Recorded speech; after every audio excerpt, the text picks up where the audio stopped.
Erna Goldmann was born in 1917 in Frankfurt, Germany. Jews living in Germany during this time lived on Judengasse. She lived in the center of Frankfurt at the Eichenheimer Angelaan 30.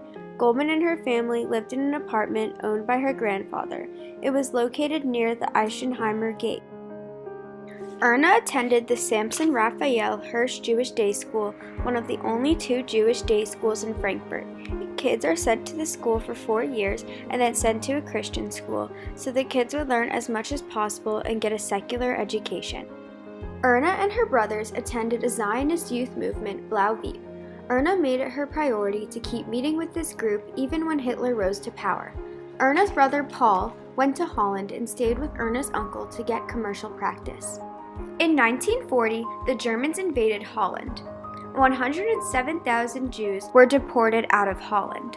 Paul was able to get a visa to Cuba. He knew someone in Switzerland who was able to make these visas. At this time, it was difficult to contact one another, and Paul was unable to contact his family during his travels. From Cuba, Paul was able to go to the U.S. and he signed up for the Dutch military. He was able to get Dutch citizenship and travel back to Holland. Erna's older brother, Karl, was a Zionist. In 1933, he finished his medical studies in Berlin and left for Palestine. It was very difficult for Karl to go to Palestine because a certificate was required from the British. Karl would constantly write Erna and her family letters that they had to move to Palestine as soon as they could. In 1933, Erna met her husband, Martin Moshe Goldmann, in the Zionist youth movement. He was an Eastern European Jew, while Erna was a Western European Jew. Moshe was born in Germany and he went to Palestine in 1934. Erna and Moshe spent most of their time together at events through the Blau Vieb youth movement. Back in Germany in 1934, her family began to worry about the Nazi parades. She remembers how her family would just simply pull down the shutters. Erna's grandfather thought that Hitler would just pass by. He considered himself and Erna's family as German citizens and that Hitler could never do anything to them.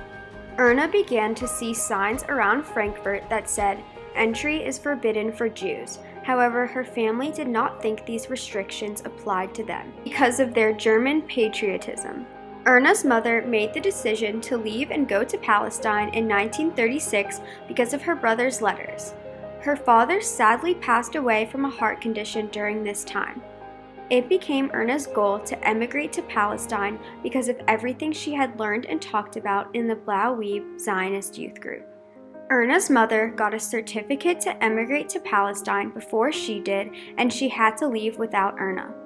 Erna was alone for 3 weeks while she waited for her certificate to come.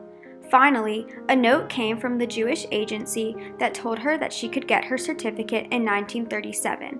Erna first went to Switzerland by train and then went to Italy. She got on a ship that was bound for Haifa. The ship was overcrowded and she was seasick the whole time. She left Frankfurt behind during the summer of 1937 and she was reunited with her boyfriend. Erna married Moshe on December 25, 1937 on Yarkon Street in Tel Aviv. They had 2 sons and raised them in Palestine together. Erna was lucky to have traveled to Palestine when she did, and her entire family was able to get there too.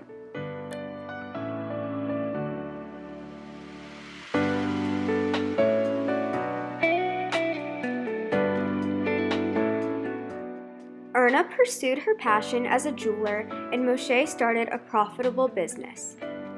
In May 1948, Ben-Gurion declared Israel's independence and a war began. Moshe became an officer in the war, but was able to come back home. Suddenly, Moshe died of heart failure, and Erna was alone. Later, in 1990, Erna's son died from a car accident. In this photo, she celebrated her 90th birthday with her son that is still living.